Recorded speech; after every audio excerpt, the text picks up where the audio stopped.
Today, we're pulling back the curtain on a figure you almost never see in history books, but who's been shaping events from the shadows all along: the political fixer. These are the people who don't give speeches, don't run for office, but still change elections, bury scandals, open doors, and move fortunes. So in this episode, we'll unpack what a fixer actually is, why politics started to depend on them, some of the most famous and infamous fixers in history, the tricks of their trade, the double life they lead, and finally, the price they usually pay. What is a fixer, and why are they so mysterious? At its simplest, a fixer is just a problem solver for powerful people.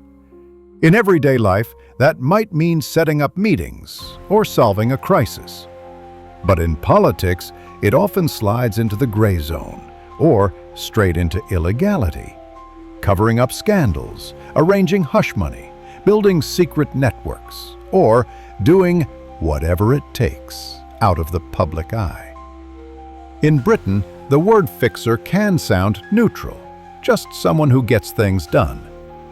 In the US, it almost always carries a darker edge, shadowy influence, backroom deals. And why the mystery? Because secrecy is their greatest value. Politicians can be loud and flashy. Fixers can't. Their power comes from staying invisible, trusted, and always one step ahead. They don't move armies, they move narratives, money, and access. And that makes them both fascinating to storytellers and frustrating for historians. So why did modern politics start producing these people in the first place? The answer is simple. Politics got complicated. First, mass media turned scandals into national news. Back in the day, a private mistake might stay private. But once newspapers, and later radio and TV, could spread a story coast to coast, one slip-up could tank a whole career overnight. Second, campaigns got bigger and more expensive. Running for office wasn't just about giving speeches anymore. It meant raising mountains of cash, juggling donors, and keeping those donors happy, but at arm's length. Fixers were perfect middlemen. They could line up money, cut deals, and keep the fingerprints off. And third, the legal side got complicated. Campaign finance laws, libel, defamation. Suddenly, politics was a minefield. You needed someone who could walk that thin line between legal and illegal. Someone who knew how to bend the rules without, at least in theory, breaking them. So by the 20th century, fixers became a permanent part of politics.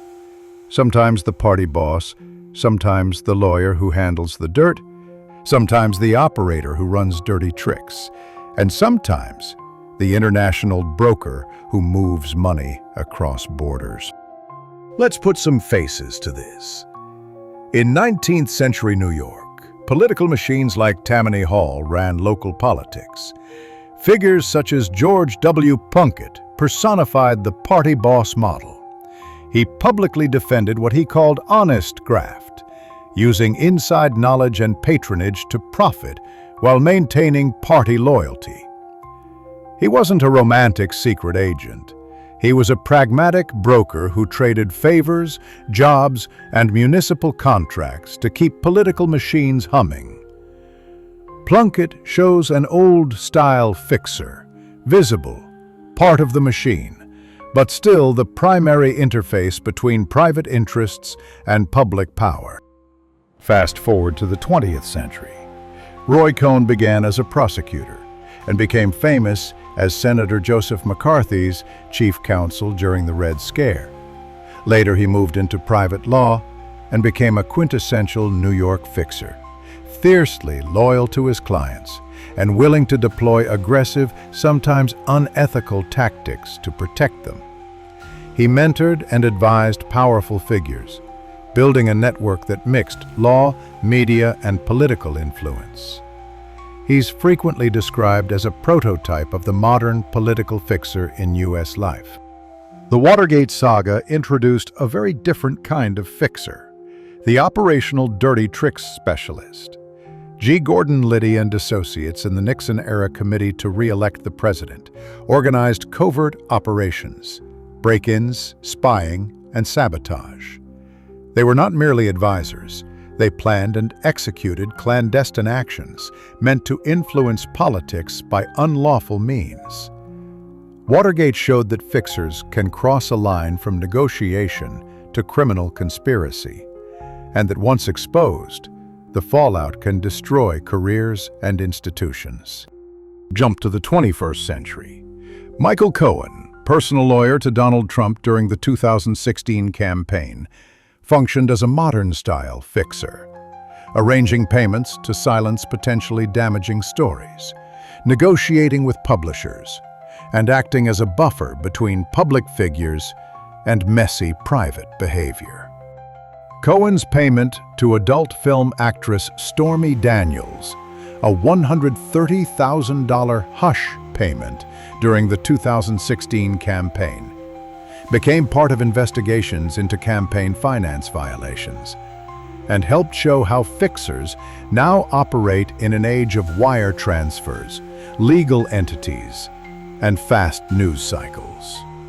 When fixers are exposed, they can be prosecuted. Cohen served prison time, and the episode exposed how reputational control operations function in modern politics. So, how do they actually work? Their toolkit mixes the legal, the semi-legal, and the totally illegal. First up, money. Bribery doesn't always look like a suitcase full of cash. It's often disguised as consulting fees or routed through shell companies. On paper, it can look completely normal. That's the fixer's art, making dirty money look clean. Second, influence. This is the softer side. Introductions, dinner parties, planting an idea in the right ear. Sometimes it's above-board lobbying. Other times it's, let's not write that down, territory. Either way, it's about shaping decisions without anyone noticing the hand behind it. Third, silence. Hush money is classic fixer work. Maybe it's a non-disclosure agreement. Maybe it's a quiet settlement. Either way, the goal's the same. Keep the story buried. Of course, once a prosecutor or an investigative journalist starts digging, those buried stories can come back to life. Fourth, media control. A smart fixer has editors on speed dial. They can kill a damaging story or spin it into something harmless. Ever heard of catch and kill?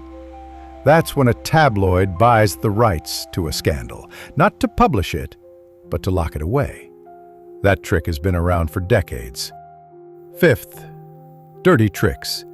Surveillance, sabotage, even break-ins. This is the extreme end, but history shows it happens. Watergate is the classic example. Operatives breaking into the Democratic headquarters. That wasn't a rogue crime. It was part of a political fix. Sixth, legal armor. The best fixers don't just hide problems. They shield their bosses with paperwork. Contracts, corporations, fake explanations.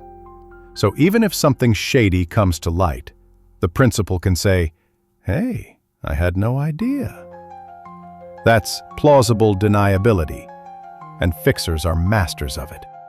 And finally, the international angle. Once you're dealing with arms sales, oil, or mining rights, the game gets global. Offshore accounts, middlemen in third countries, and local brokers who know how it's done. Fixers thrive in those gray zones between jurisdictions, where oversight gets messy. Here's the paradox. Fixers can actually do good. On the one hand, a fixer is a problem solver. They make deals, open closed doors, secure ceasefires, and sometimes keep chaos from erupting publicly. In times of crisis, natural disaster, hostage situations, sudden scandals, a pragmatic fixer can be genuinely useful. On the other hand, the same skills can be used to corrupt, to buy influence, displace accountability, and manufacture consent.